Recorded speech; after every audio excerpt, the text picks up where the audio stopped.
Another edition of Behind the Lens. For those of you that were tuning in, we had a little technical difficulty, frozen computers. Obviously, the computer was celebrating National Nap Day and taking a nap at the start of our show. But we are here. We'll run a little long today to make up for it, maybe. You're stuck with me today. Greg is off doing some lovely things with his parents. But we've got a jam-packed show. Last week we had so much content, couldn't even get to it. But we're going to talk about one of my Oscar pushes for the year, which is Cinderella. We've got two fantastic films with some great people calling in. Blood-Sucking Bastards. God, I love this film. In the vein of Joss Whedon, Drew Goddard, it is fabulous. Yvette Yates, my friend, my pal, Yvette, is in the film. She's going to be calling in at 11:15. Director Brian James O'Connell is going to call in at 11:30. Then we've got a documentary for all you wrestling fans out there, The Resurrection of Jake the Snake. An incredible story. Some of you may have seen the documentary that was done some years ago, Beyond the Mat, which pictured Jake Roberts at a really bad point in his life after his wrestling career had kind of fallen onto hard times. This is indeed a resurrection, and thanks in large part due to Diamond Dallas Page. So we will actually have the executive producer, Chris Bell, calling in live at 11:45 to talk about the wonderful world of wrestling. But it's also another very big day for all the TCM fans out there. The TCM Classic Film Festival schedule was released this morning. It has been the hot topic for so many people, and we'll get into some of that a little later in the show, probably near the end of some of the titles and some of the great things that TCM has coming up March 26th through 29th. There are still tickets and passes available, people. So to see some really great films, classic films of every shape and size, go over to the TCM website and check it out. But first, let's start with Cinderella. Opens in theaters everywhere this Friday, March 13th. It is, in a word, masterful. If the Academy does not see fit to give Oscar nominations for production design, cinematography, costume design, and score come next February, we have a serious problem at the Academy. This is majestic, exquisite. It is magical, in a word. I had a chance at the recent press day to talk to, in addition to Ken Branagh, and next week we'll hear some of my interview with him. But I talked with Sandy Powell, costumer, about creating the iconic blue Cinderella ball gown that you are seeing grace every billboard, every bus station, every TV ad, all across the country. So, when it comes to creating this floating blue gown, what exactly went into designing it? And here's what Sandy Powell had to say. Okay, how did it come together? I mean, okay, go back over what you've said. I mean, we'll talk about the ball gown first, get that out of the way. I mean, my primary concern for the ball gown is, as you've seen, luckily it worked, was its movement. I mean, getting the colour right, and actually what I wanted above anything else was to make it move, because the most important thing she does in the film is dance in it and run away in it. So it had to look lovely when she was doing both those things, especially the running away, and at night. So I was imagining the dress at night floating behind her, and then I needed it to be able to be seen at night. And one of my original ideas was to have it light up from inside, and I thought, well, I'm not going to literally do that, but so I wanted the whole feeling of it to be light in movement and light in tone as well, but also have movement in the colour, which is what How that all many layers did you have under there, and what fabric Not did you many. use? I mean, well, there's a crinoline cage which gives it the silhouette. Over the top of that there's a couple of petticoats but with lots and lots of frills on the bottom that you get to see when she dances, when she jumps, and there are frills on the inside of the crinoline as well, so you get to see that. And then the layers over the top, there's only about 5 or 6 layers of very, very fine fabrics. The very top layer is a silk. It's called silk crepeline, which is a little bit heavier than a chiffon, a little bit, not quite as wafty. But the layers underneath that are a polyester fabric called Umissima, which is a new kind of fabric that we discovered that's really, really light. It's like smoke, really. I mean, it's like it just wafts. It really does. And I use different colours of that, like a green and a blue and a lavender and a lilac and a silvery colour. And then the base layer was a really cheap fabric of an iridescent pale white colour that we sort of put a bit of blue through, and that's the one that the light bounces off that. Looks like there's more to it than there is. It's actually very, very light. It's gorgeous. But I mean, a lot of fabric. There's 270 yards of fabric in each dress. And we made 8 of them. So, to give you an idea of what 270 yards of fabric is, stretch your arm out and roughly measure from the tip of your nose to the end of your outstretched arm and hand. That's roughly 1 yard. 270 of those went into one dress. And when you see it on camera, waft is a perfect word that Sandy uses for the dress, because it does. It looks as if the dress itself is floating on a cloud. Absolutely breathtaking. Interesting, I found, was that she said, she originally wanted it to light up from inside, but she wasn't going to do that. Where she did do that is with the Fairy Godmother's dress, which is worn by Helena Bonham Carter, and it's actually run on battery pack with 450 LED lights in it. And it is a magical experience. The dress, I believe, is currently on display down at El Capitan Theater. So anybody heading into Hollywood, wander in and take a look at some of these gorgeous, gorgeous creations by Sandy Powell for Cinderella. But it's not just the women that she was dressing. She's also dressing the men. And with the men, the detail, there is embroidery that is patterned, that is beautiful, and then very distinctive colors of blues, greens, and golds. And you'll see the tone progress as the film progresses and the characters develop. So I had a chance to ask her about selecting those colors and designing for the men as well as the women. Okay. Well, the men, we knew that the men were all going to be military. I mean, with the prince and then the captain of the guard, who's his right-hand man, and the king were all military. And then the Grand Duke is diplomatic. What he wears is, he's not military, he's diplomatic, which is all the embroidery. All the embroidery was done in Pakistan. We, sort of designed, did drawings of how the embroidery should be, and then the pattern pieces were cut out, or marked out actually, on fabric. That was sent off. And then I had somebody in Pakistan who actually runs workrooms, and they did all the embroidery there because they have all the bullion and the thread, and they can do it quicker than anywhere else, and it was amazing actually. But colour-wise, the colours for the prince I knew were going to be, well, the green when we first see him hunting. I mean, for me that kind of had to be a green for the hunting. But I put the bits of blue in the cravat and his waistcoats or vests. Because it suited him. He's got those fabulous blue eyes, so he always had to have a bit of blue going on, even when he was in the white for the ball, he has the silver cravat, and then he progresses through blues. And then I had to decide on the colours, the blues and the golds for the palace. It was sort of like deciding, okay, what are the colours, the royal colours, and that's what all the servants wear, what all the soldiers wear, and it was that sort of turquoise blue and gold. So needless to say, Richard Madden's blue eyes certainly influenced a lot of the color palette that Sandy Powell picked for the costuming here. But I know, you're all waiting. The shoe, the crystals, and Swarovski. The creation of the shoe, all of the Swarovski crystals.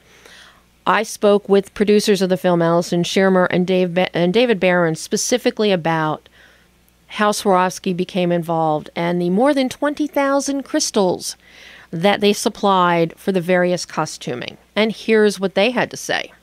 I want to know how we got Swarovski on board here. 20,000 crystals, shoes. I would say that Swarovski was always a passionate partner from the very beginning. And they have a long history with Sandy Powell. I don't know if you guys have gotten a chance to chat with her yet, but this is very early on when Sandy was trying to research, if you will, the challenge of how do you build a crystal shoe, because she wanted to build a crystal shoe. It's not like there's a long list of collaborators. And given her history with Swarovski and Disney's history with Swarovski, I would say it was one of those relationships that was almost de facto and organic, and they were on board to help. Sandy designed the shoe, but they were great collaborators in terms of coming up with. It was a real challenge for them because you can't build it as a single entity, it's single complicated unit. in terms of really the faceting of it. But also there were thousands of Swarovski crystals in Cinderella's gown. I mean, they were a partner. More, like 10,000. They were a partner in many, in so many different ways. Yeah. And that's the producer's take on Swarovski. And for those of you that don't know, Swarovski has had a partnership with Hollywood for decades, going all the way back to the days of classic Hollywood. And anybody that does frequent TCM, watches films, listens to a lot of the information that Ben Mankiewicz and Robert Osborne impart, you find out just how much, how involved Swarovski is and has been with Hollywood, with movie making, to the point that Swarovski now has a filmmaking division. And that went into effect before the most recent Romeo and Juliet a couple years ago. So they are a beautiful and wonderful partnership. And you're going to have to wait. I'm going to tease you and make you wait to hear about how Cinderella's shoe got made. Because right now, I have the wonderful Yvette Yates on the line. Are you there, Yvette? I am here. Hi, Debbie. How are you? Hello, you. I am so happy to hear from you. Likewise. It's always such a pleasure, and I love how it's soon after just another event after the Spirit Awards. It's really exciting. You and I, it's either we see each other and talk to each other all the time, or we have a long stretch in between while you're working. I know, but it feels like, no time has passed, which I love. I know. For those people that are not familiar with Yvette, you need to get familiar with Yvette. I mean, she is, not only is she absolutely adorable and a fine actress, she is also a scientist who left science for acting, which God only knows why. So, Yvette, why would you do that? It was something I knew I wanted to do entertainment, and I wasn't sure actually what it was, if it was producing, acting, and I just knew I had to do it after I took the MCAT. I had to tell my poor parents that I wasn't going to go to medical school, and they were, luckily they were very supportive, and I told them, I'm going to just start learning the only way I know how, which is working in production, so that's what I did, and I think it really helped kind of lay the groundwork to, to understand how the infrastructure works and respect people's times and just the whole system. Well, and I think it's a testament that you did that because it reflects also in a lot of the choices that you've made as an actress. I mean, we first met back when you did El Gringo with Scott Adkins, who was also basically starting out. It was before he had done Expendables and is a bad guy and has since moved on to playing a king in a Hercules movie and a bunch of other things. But yeah, he was really great to work with. I had a really great time. I know, and isn't he just, to just listen to Scott talk is just... with his accent. He's just very humble, and he works really hard, and, it's always nice to work with actors like that, and I feel like I've been fortunate enough to work with, people who just love their craft, and when you're on set, it just feels like you're just part of the family, and that's how it's been, I feel. Well, part of the family. You've been working in a lot of ensembles lately. A couple years ago, you did Sorority Party Massacre. Yes. You have this thing for action and blood. I don't know what it is. But this seems to be... I haven't. It's so fun because I've been able to do different genres. So it's like the action films, the horror films, the comedy, a little bit of everything. Well, and of course, with Bloodsucking Bastards, it all comes together in one. Oh my gosh, it's really, when I read the script, I was laughing so hard, and that rarely happens, because sometimes you're like, well, maybe this actor will make it funny, or once I see it on screen, but on the page, it was amazing, and I was like, I have to be a part of this. Well, you have the action experience down. You certainly had working with blood down. Yes. So, yeah, it just made sense. to open this up and let you, be part of this. And for those that have not seen this film yet, I can't tell you, and I can't recommend it enough. It is hilarious. It is dry. It is deadpan, and you will laugh yourself silly watching it. It is. There's great chemistry, and I think you can see it in the writing. Dr. God Comedy Troupe, they also star in it and co-wrote it from the original screenplay from Ryan Mitz, and one of the directors, Brian O'Connell, directed it. And I think it just comes to life because it's just really natural, the way the comedy plays, and it's there. So I'm going to let you tell everybody, and by the way, anybody that wants to see it, there might be tickets available for tonight. I don't know. This is now the second film in the ArcLight Slam Dance Cinema Club that's going to be down at the ArcLight tonight. I know that last night's film, Resurrection of Jake the Snake, I know your film, tickets have sold so quickly that they moved you into bigger theaters. I know, and they were like, well, maybe you guys might have sold it in the dome. I'm like, we should have done the dome, because I think people will just absolutely love it, and it won't hit theaters until later this year, and I think until the fall or winter, but this is a nice sneak preview for, for those who are coming or able to come tonight at ArcLight in Hollywood, and it's going to be a fun crowd. It's about a little over 400 seats, so that'll be fun to share it with them. Oh, my. And you're going to be there? I will be there, taking my mom, who's in town, and my siblings, so it'll be fun to share with the family. Now, has the family seen it yet? No, not yet. I want to know. That'll be a nice surprise. I want to know what your dad thinks when he sees this one. Oh, well, he's not in town. It's my mom, but he'll see. I think it might screen at another film festival in El Paso in August. So if it does, then he'll get the chance to see it.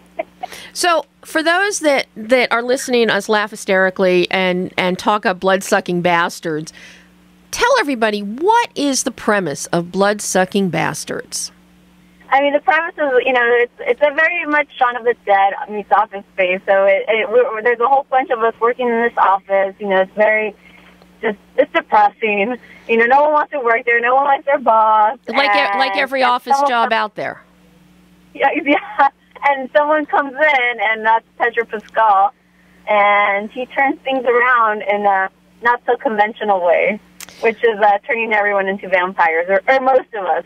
Well, and you're one of the first ones. We see you as this nice, sweet, wonderful receptionist, and then all of a sudden you're a glamour queen. It was kind of fun, and all the prosthetics. I was like, oh my gosh, I never had that much prosthetics. What is that experience of all those prosthetics like for you? Because you've got a great transformation. It helps you transform really easily into that character because all those expressions are stuck on your face that you can't help it. You just look scary, but taking it off was like, oh my gosh. I was like, oh. It took longer to take, twice as long to take off, I think, than to put on. What? I have so much respect for those artists too, though. How long did it? Because when people see this and they see you, these prosthetics are so detailed, so intricate. How long did it take to put them on you, and then how long to take it off? I felt like it was about 2-3 hours probably to put them on, and then like about 3 or 4 hours to take them off. And then when I went home, I still had to, just go over again because it was mostly on my face and the neck and some of my hands, and it took some time. But those artists, those makeup artists, are just amazing because the details really, I think, make it feel real, and it's not cheesy. It feels like, hey, we are vampires, and I think it shows on screen. It pops.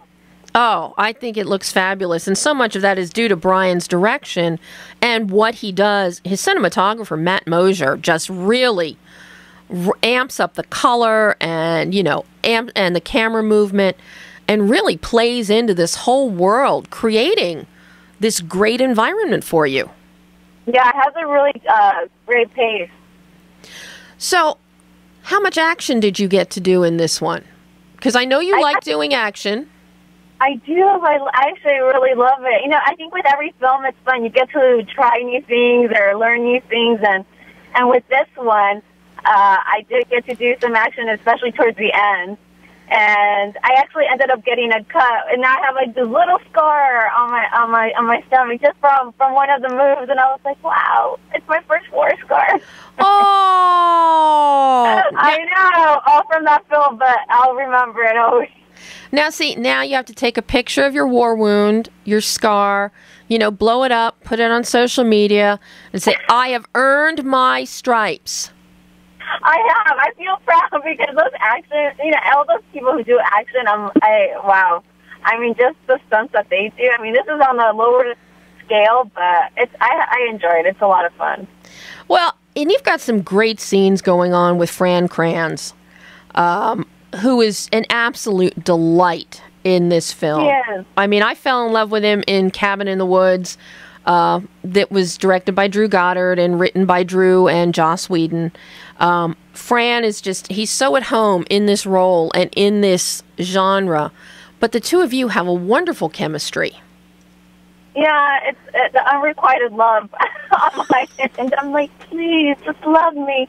And, you know, he's obviously has other things, and Amanda on his mind and everything else that's going on. But it's a fun twist with every character. We all want something or need that transformation, and we're given that in a different sense. Yes, you are given a transformation.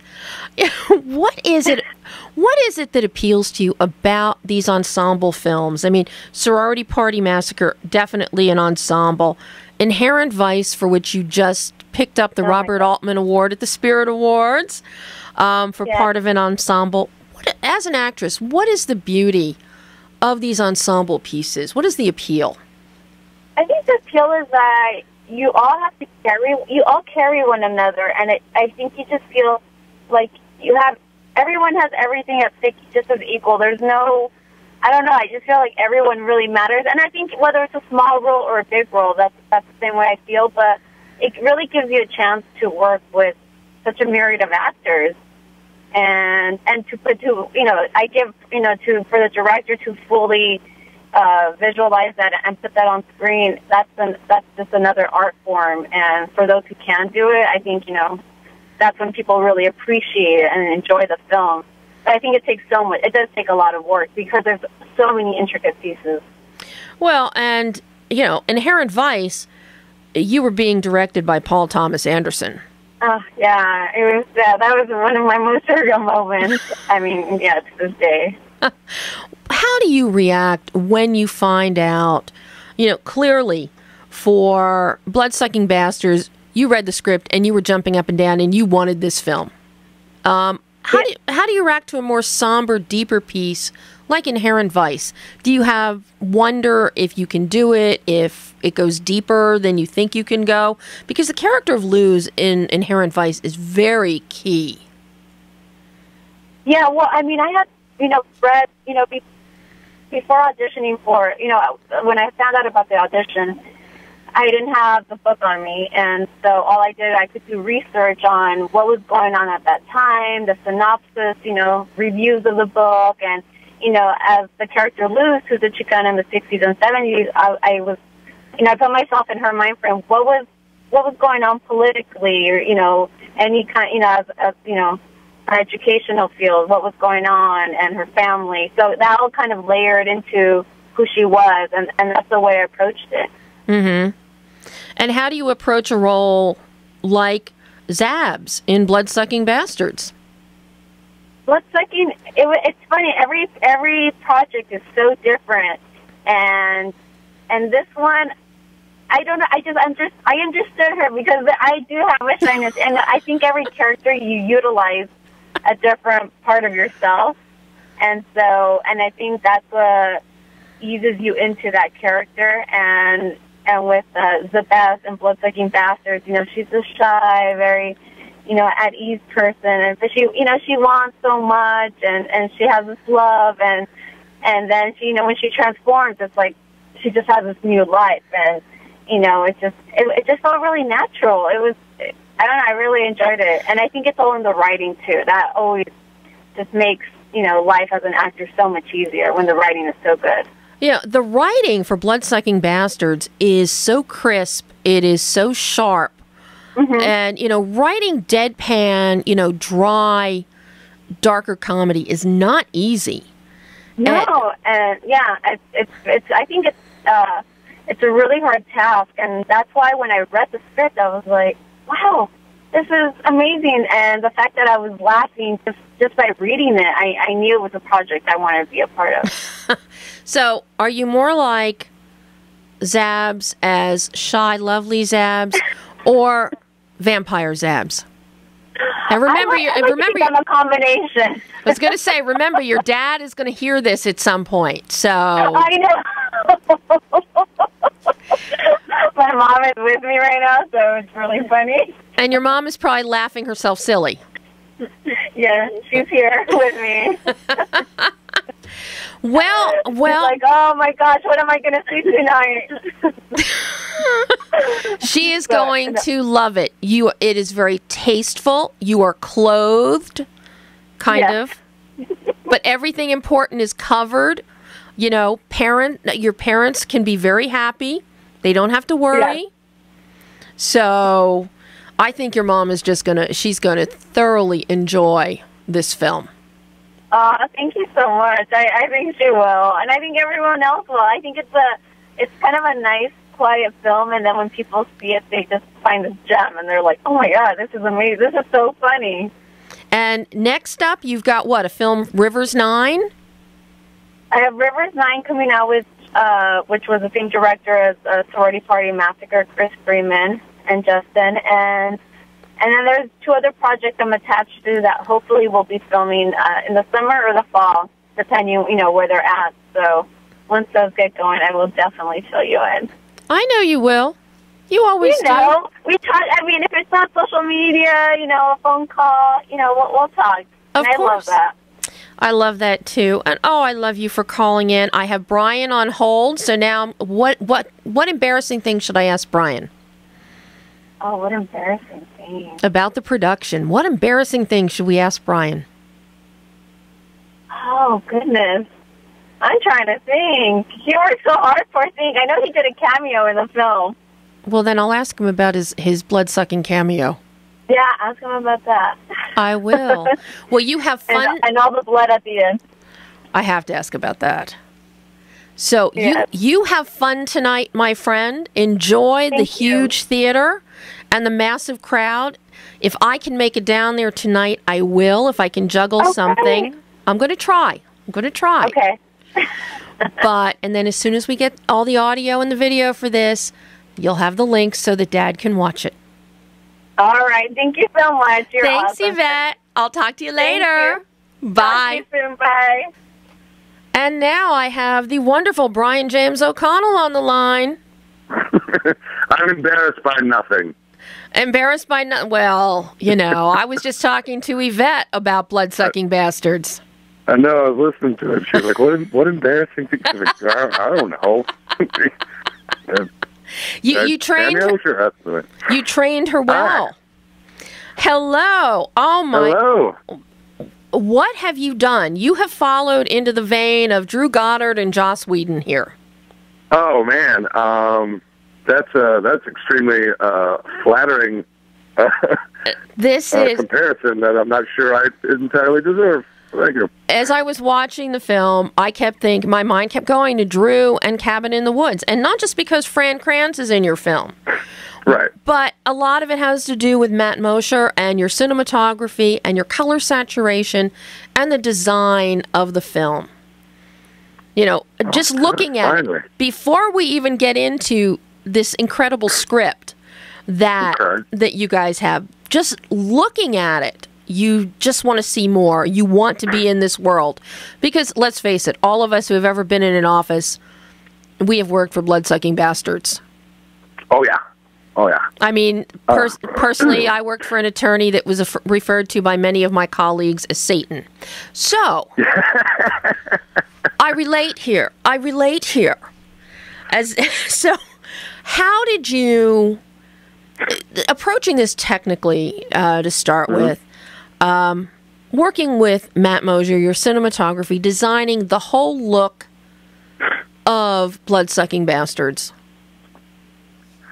Well, it's and Mosher's great. I love working with him.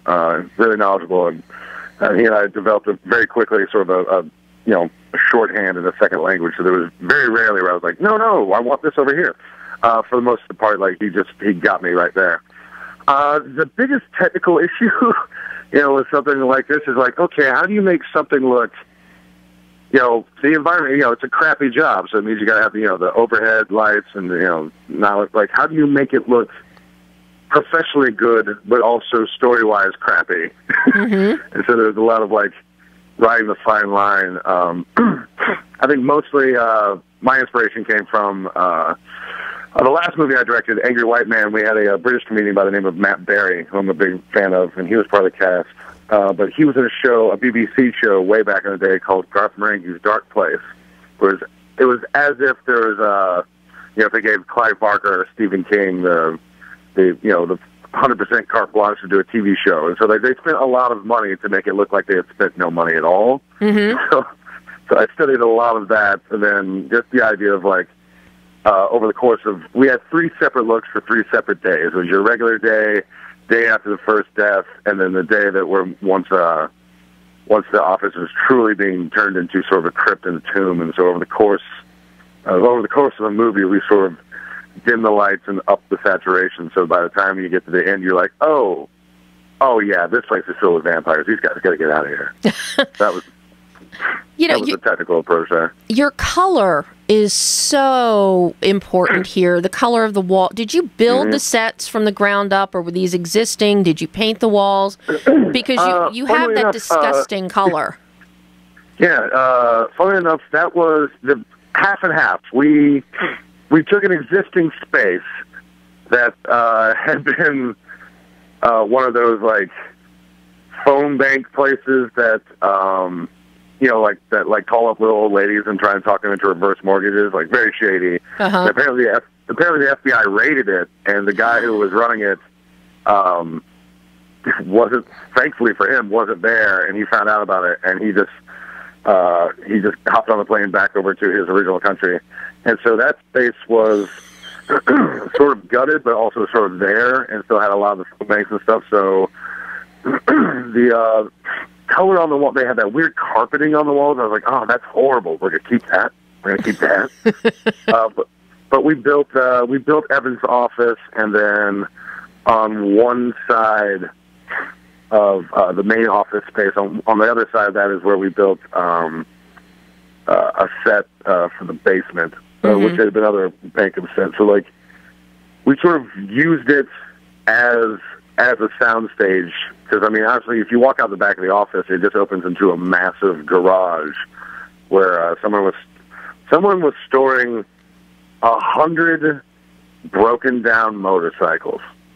Oh, lovely! I was like, this is such a beautiful image, but there's no way I can work this in. To the store with it. Hey, I'm in France over there sitting on a motorcycle and talk to Joy. So we built the sets that way, and so we just kind of got lucky that our color scheme that we kind of wanted to use was already sort of built in, and that weird light tan is easy. It's easy to play around because it's not white walls, so you're not just bouncing everything back into the lens. And it worked really well when you were making it more crypt-like with the brownish light and the darker lighting too. It worked really beautiful. Was there a significance to your choice of the neon blue and green Post-its on the walls? Oh, the neon blue and green Post-its. Part of that was working with set design, because it was the kind of thing of like you don't want to overly dress it.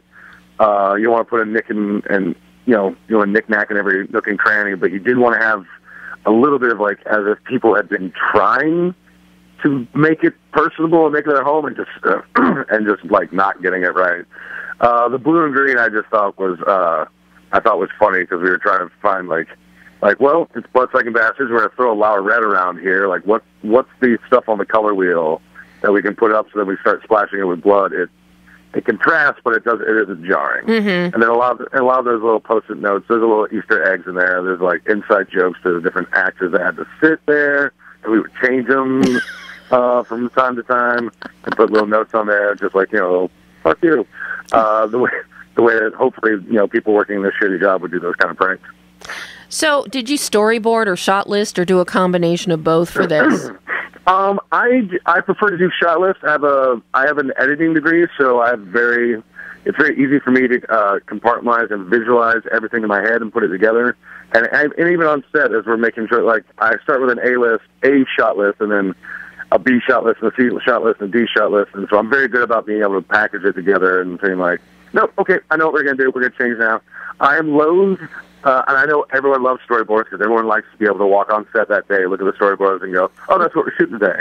But in the way I like to direct is I believe you write a movie when you write it, you write a movie when you shoot it, you write a movie when you edit it. And they can be all the same movie, but they can be vastly different versions of that movie. Mm-hmm. And I like going with stuff on the set if the actor discovers a piece of blocking or a piece of business that works really well. I want to be able to have the freedom to move around it. And my fear is, not fear, I should say, but that's why I'm loath to any storyboards, because people come in, watch that, and then they get locked into it. And then when you change it on the fly, everyone from, the best boy grip all the way up to the producer is like, whoa, what are you doing? This is not on the board. We can't do this.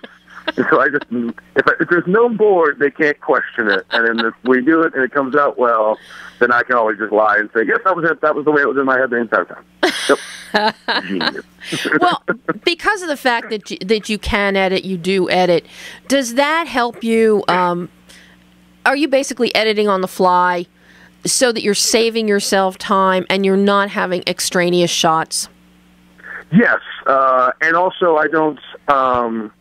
It removes a lot of the need or the insecure director need that you sometimes see, where it's like, well, let's get the standard coverage first, let's get the wide, and then let's get the two shot, and then the OTSs, and then close ups and all that.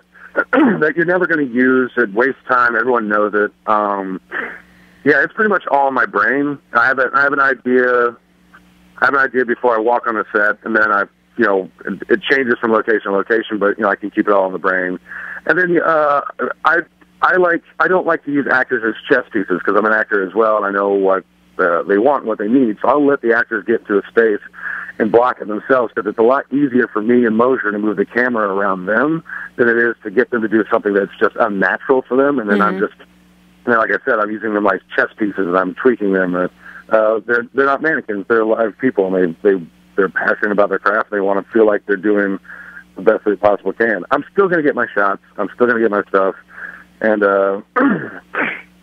it's rare that I find myself. I mean, obviously, due to budget and time constraints, you never get everything that you want. But there's very few times where I'm sitting in the editing room and going, I need this. I needed a close-up here, and I didn't get it. It's rare that I don't get everything that I need. Well, yeah, I'm glad that you don't use people as chess pieces, and it's very obvious in the way you have cast this film.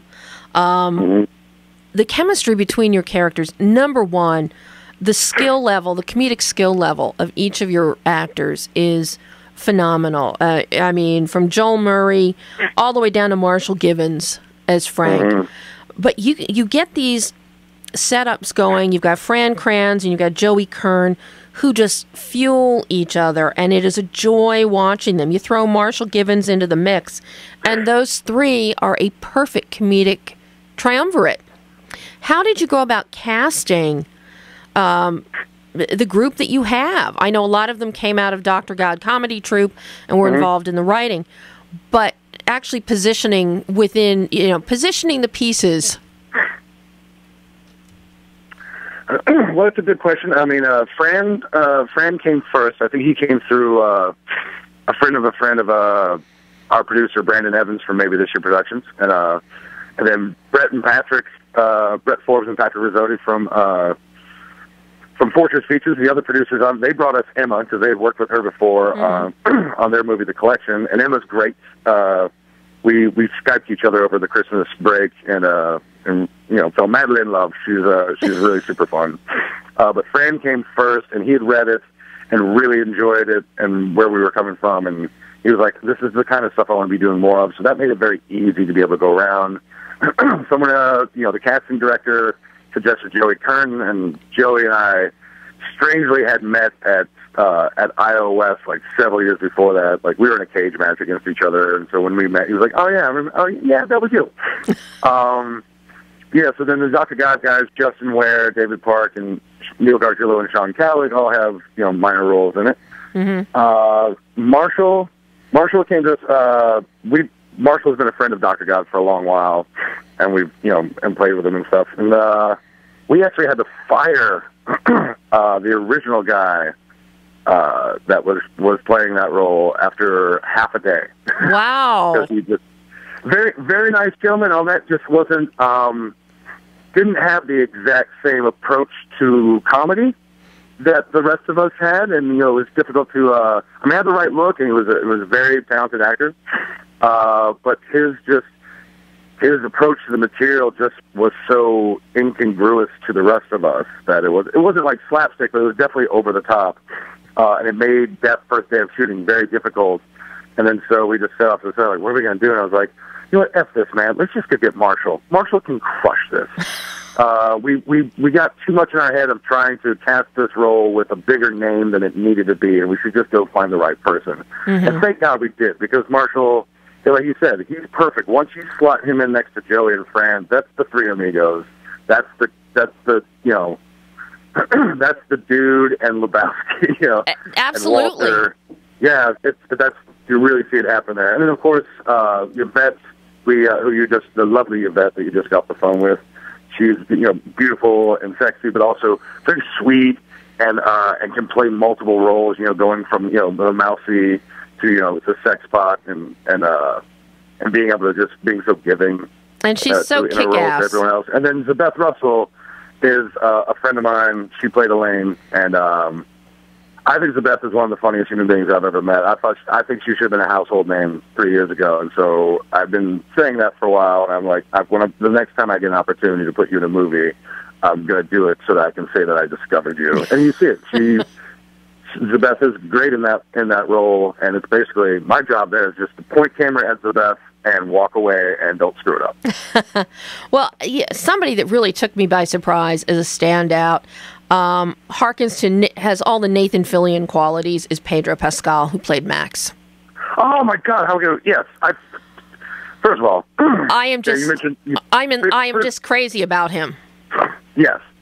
You mentioned Joel Murray earlier. I just real quick want to speak about him before we get to Pedro. Joel is the absolute number one guy I wanted in that role, and I fought for him, I'm so happy because he crushed it. And we know him from Iowa as well. He's a very nice guy. Pedro Pascal, Prince Oberyn, the Red Viper. He came to us as the casting director, and he and I met at a coffee shop. And I think we talked for 2.5. This was right after he had gotten the Game of Thrones role, but he hadn't gone to shoot any of it yet. So we talked for about 2.5 hours. I think we spent 20 minutes talking about Bloodsucking Bastards, about the script. Like we clicked as human beings. Super fan. He's so nice and so charming. And then when you see him show up on Game of Thrones, and he just kills it. I mean, he's only I think the second American they've ever hired. It's like him and Dinklage. Mm-hmm. You see how wildly talented as an actor he is, and then to watch that show and then feel like, man, that guy was in my movie, and so was Fran and Joel and everyone. Like, I got so lucky with this cast. We hit it out of the park on this cast. So, and for anyone who's listening, if you like Game of Thrones and you like Prince Oberyn, you can like that actor. You can root for Pedro Pascal in real life because he is so nice and so charming and so genuine and so passionate without being pretentious. I love the man. He's great, and he deserves every good thing happening to him. I'm crazy about him. He just stole the show, and I just absolutely adore him. So I have before I let you go here, Brian. Yeah. I have to ask you, how much blood did you use? As much as it would let me, and I probably would have used more if we could have gotten our hands on it. There's probably a good 55-gallon drum that's empty right now of blood. I just kept telling Mark and the effects crew, I'm like, trust me, I'm an old school blood guy. We're using practical effects. You can't use too much blood here. You're like, are you sure? I'm like, Mark, you cannot use too much blood here. There's no possible way. So I was really, really happy with the amount of squirtage we were able to get into the movie. Well, I am thrilled with all of it, Brian. I can't wait to see what you bring us next. Thank you. I really appreciate that. And Dr. God has some irons in the fire. If you want to keep up with that, drgodcomedy.com, drgodcomedy.com, and find out. Oh, terrific. Thank you so much, Brian. An absolute thrill. And all right. I hope to talk to you again soon.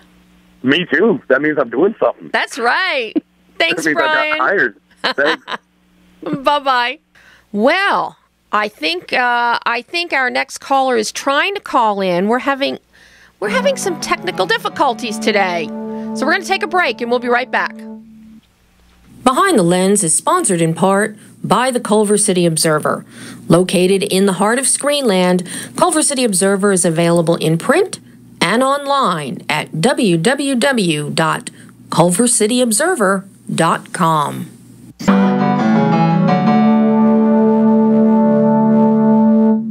And we are back on Behind the Lens, and with me now is executive producer Chris Bell of this incredible documentary, The Resurrection of Jake the Snake. How you doing? Oh my God, Chris! What a documentary! Thank you. Yeah, it was great to be a part of this documentary. I was the executive producer on it, and I was brought in about just actually in the beginning to just to help the guys move the movie along and basically get it out there so people could see it. Absolutely. Were you familiar with Jake the Snake? Because I know that, you had previously done a TV series, WWF Raw, your documentary, Bigger, Stronger, Faster on bodybuilding. Were you familiar with Jake and his career and the aftermath? I met Jake when I was 12 years old, actually. He doesn't remember, but I was a huge wrestling fan, and I met him in Poughkeepsie, New York. I was backstage at an event. I somehow snuck backstage with my friends and met Jake and some of the other wrestlers. It was like a huge high for me back then. So, I've always been familiar with Jake and all the wrestlers. Who came to you with this project? Did Steve come to you first? Steve, your director, come to you? Yeah, what happened was Steve and I did Bigger, Stronger, Faster, and Steve was doing a movie in the fitness realm at the time. Mm-hmm. And this Jake thing kind of fell in his lap. It just sort of happened, and as it happened, I was watching the progression on YouTube. So Steve and I had already been friends, and I was just watching what they were doing on YouTube, and I was like, what are you guys going to do with this? And they didn't even really know at the time, but, we all talked about it and realized that it was a movie. It wasn't just, something that goes on YouTube. I mean, it just... The way the story comes together, it's more than just a wrestling legend who hit the skids and has been rehabilitated. This is something that touches on the lives of so many of us. When when times get tough, the tough need to get going. And luckily here, Jake had Dallas Page. Mm-hmm. Not only, for me, it really touches deep. And the reason why I really wanted to help was because, my brother suffered from major addiction problems, and he actually passed away after we did Bigger, Stronger, Faster. Had nothing to do with steroids. It was all the prescription drugs and other things that were out there that got him, And after my brother went through that, I had a double hip replacement surgery, and I went through a stage of addiction to, painkillers. So it's so easy to get drawn into. Mm-hmm. And I think it touches so many people because addiction is, it's just such a serious issue, and it's so easy to just get sucked into it. Mm-hmm. Very much so. How important is somebody like Dallas Page and what he has done since he left the ring? Man, Dallas is just one of those guys that inspires you as soon as you get around them. I hadn't really known Dallas before we did this movie. Mm-hmm. And after I met him, I was like, this is the coolest guy in the world. He's just so positive, and he is just so energetic. And I think that carried over into helping Jake. You said that he was lucky to have him. And there really isn't anybody else I know that just cares about people so much that could do this. I don't know who else could pull that off. I mean, for my addiction problem, I had to go to a full-blown rehab facility. And Dallas was able to do it in the comfort of his own home. It's kind of amazing that he was able to get Jake straight, sort of really without knowing much about addiction. How challenging was it throughout the production with cameras everywhere, with how much of his soul did Jake want to bear for the cameras and the audience? Oh, that was a fine line that had to be walked. The thing is, you want to do a movie and you want to show how bad he was, but, you don't really want to show, like, everything because some of it's embarrassing.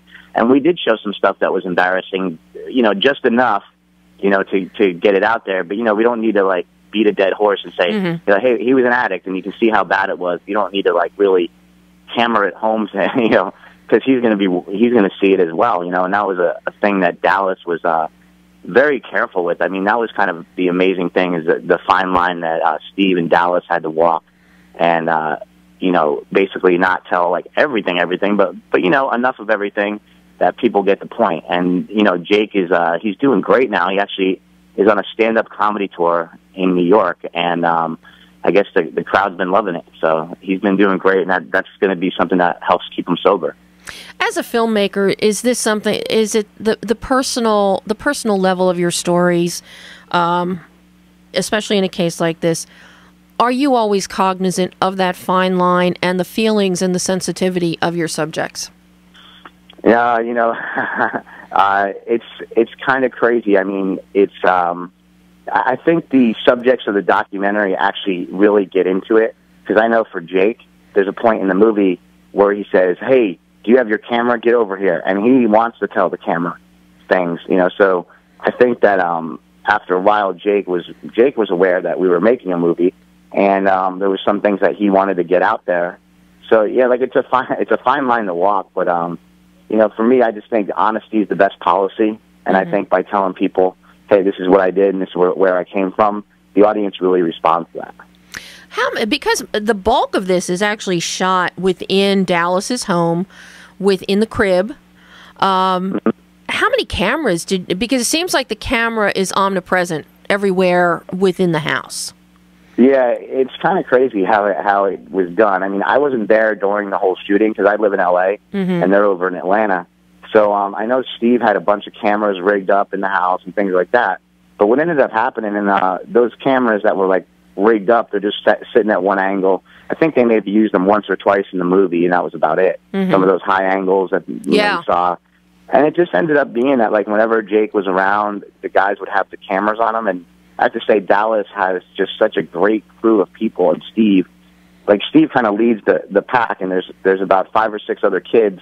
I say kids because they're a lot younger than I am. But there's 5 or 6 kids that just hang out and edit at Dallas's house. It's kind of an amazing system that they have, because Dallas already has the yoga, his DDP yoga set up. And that company keeps making videos for DDP yoga. So they basically just started filming Jake every day. So sort of how it went. They already had a kind of a setup where they were filming a lot of stuff that they do anyway. And then when they moved Jake in, they just kept the cameras on all the time. So how much footage did you and Steve have to cull through to come up with an edited version of this that was workable?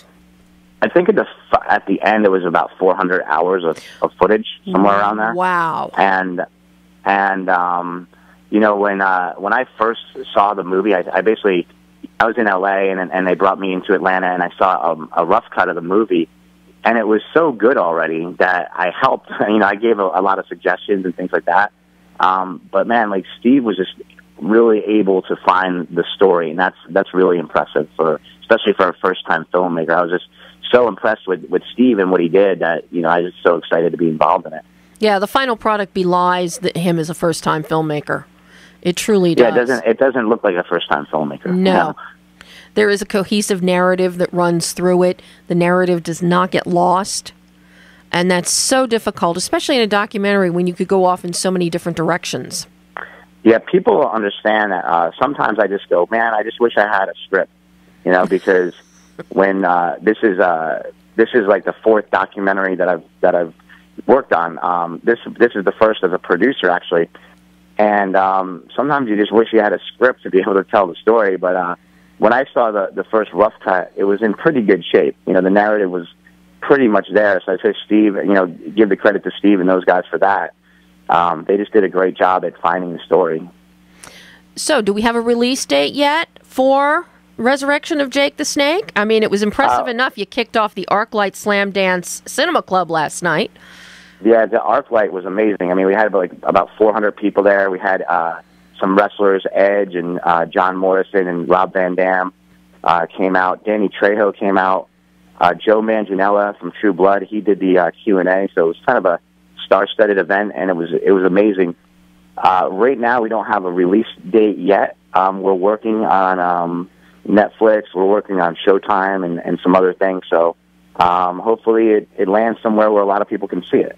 Well, and I hope you let Annie know or let me know when you do get a release date, because this is a film that everybody can take something from. Everybody can Absolutely. learn from seeing this. Yeah, and God bless Jake for doing it, because I think this is something that can just help so many other people that are going through this. That's exactly it. Chris, thank you so much for calling in. No problem. And I look forward to, are you working on anything next? Yeah, I actually have a movie at Tribeca Film Festival that I directed called Prescription Thugs.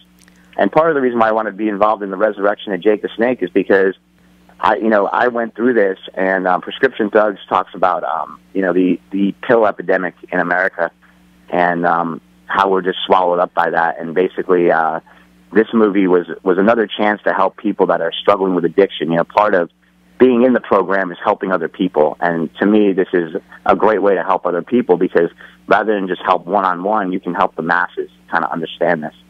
Well, I would love to take a look at that and review it for you if you can get it to me somehow. Absolutely, we'll get it to you. I'll get my producer to hit you up, and we'll get it to you. When we do Tribeca. Oh, absolutely, Chris. Thank you so much. Yeah, thank you. I appreciate it. I'll talk to you again soon. Okay, take care. Bye-bye. And that was Chris Bell, executive producer of The Resurrection of Jake the Snake. And now we just have a couple minutes left. I'm going to give you what I've been promising you for 2 weeks. How the Cinderella's glass slipper was made. The shoe, because first of all I thought I was going to just do it in somehow, or do it in glass. We were looking into people who blow glass and make glass and thinking, how's this going to work? And I thought, what's it actually going to look like if it's just flat glass like this with a bit of toes stuck in? It's not going to look that attractive, and it's not. I mean, I suppose it could be really beautiful and elegant if it was completely clear glass, but I thought it needed to have something else to it. This was going to be held and seen and iconic. Then I went through looking at. I went to museums and looked at glass, and I was looking at engraved glass and coloured glass. I mean, does it have to be clear? And then cut glass, and I thought, oh, that's getting more interesting, but it's making the shape weird. And then I did actually see a piece of crystal, like chandelier crystal, and how the light hits it and goes through it and refracts. And I thought, that's what it's got to be. It's got to absolutely light up on its own. At which point, the only place to go for crystal is Swarovski. So then I approached Swarovski, who I was working with anyway, because they provided every single sparkly thing in the film. Even the men have crystal on them, which I tend to use it in I tend to use lots of very, very tiny ones, so you can't really see it, but the light's all happening. Then work with them on how do we get. I decided on the shape of the shoe. How do we make this in crystal? And there was lots of going backwards and forwards. And they sent me 2D computerized renderings of faceting, most of which look really ugly. Until, no disrespect to them, it was a really, really difficult thing to do. They took the project on and said, we don't know if it's going to work. We don't even know if we can do this, but we'll have a go. And then finally got the faceting down as fine as we possibly could, so the shoe still retained an elegant shape. And then they made the first prototype, which again, we didn't know whether it was going to work until the first one came out. And that's it for today. We'll be back next week. Greg will be back with me. Alyssa Leonard will be here talking about Sally Pacholik.